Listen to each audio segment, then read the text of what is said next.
ఎందుకు అత్తయ్య మొక్కజొన్న తీయమంటున్నారు? పకోడీలు ఎత్తకోడలా వీటితో పకోడీలు చేయవచ్చు అత్తయ్య? నేను చేస్తా చూడు, చాలా బాగుంటాయి. ఇత్తులు 2 పచ్చిమిరపకాయలు, అల్లం ముక్కలు, ఉల్లిపాయలు, కొద్దిగా జీలకర్ర,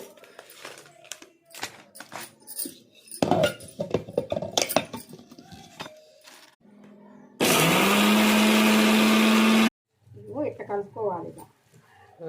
పట్టేసుకొని పకోడీ వేసుకున్నారండి.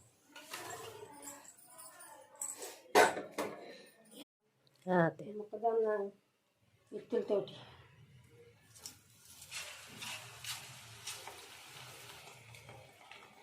దీంట్లో ఒక ఉల్లిపాయ యాడ్ చేసుకొని వేసుకుంటే బాగుంటుంది. పకోడీ రెడీ.